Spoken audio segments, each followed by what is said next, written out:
சம்மருக்கு ஏற்ற மாதிரி ஒரு கிளாஸ் அளவுக்கு கோல்டு காஃபி எப்படி பண்ணலான்னு பார்க்கலாமா? இந்த ஒரு கிளாஸ் குடிச்சிங்க அப்படின்னாலே வயிறு நிறைஞ்சிரும். அது மட்டும் இல்லாமல் உடம்பு நல்லா கூலிங்காக இருக்கும். இது பண்ணுறது ரொம்ப ரொம்ப ஈஸி தான். நம்ம சட்டுன்னு ஒரு 2 நிமிஷத்தில் பண்ணி முடிச்சிடலாம்.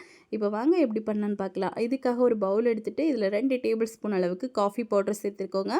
நான் வந்து நெஸ்கஃபேல உள்ள காஃபி பவுடர் தான் எடுத்திருக்கேன். அதோட டேஸ்ட் வந்து ரொம்ப நல்லாயிருக்கும். இப்போ இதில் ஒரு 4லேருந்து 5 டேபிள் ஸ்பூன் போல் சர்க்கரை ஆட் பண்ணிக்கோங்க. ஆட் பண்ணிவிட்டு சுடு தண்ணி ஒரு 2 டேபிள் ஸ்பூன் சேர்த்து இதை நல்லா வந்து பீட் பண்ணணும். கிட்டத்தட்ட ஒரு 2 நிமிஷம் நல்லா பீட் பண்ணிங்க அப்படின்னாலே இது நல்லா ஃப்ளஃபியாக வந்துடும். இப்போ பாருங்கள், ஒரு 2 நிமிஷத்தில் நல்ல கலரும் சேஞ்ச் ஆகி நம்மளுக்கு ஃப்ளஃபியாக வந்துருச்சு.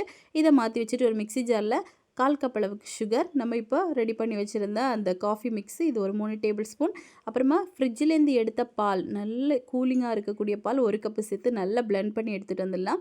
இப்போ அவ்வளோதான், இனிமேல் அரேஞ்ச் பண்ணிடலாம். ஒரு கிளாஸில் 2 டேபிள் ஸ்பூன் அளவுக்கு காஃபி மிக்ஸ், நம்ம டல்கோனா ரெடி பண்ணோம்ல அதுதான். அப்புறமா கொஞ்சமாக சாக்லேட் சிரப், இது ஆப்ஷனல் தான், தேவைப்பட்டால் சேர்த்துக்கலாம்.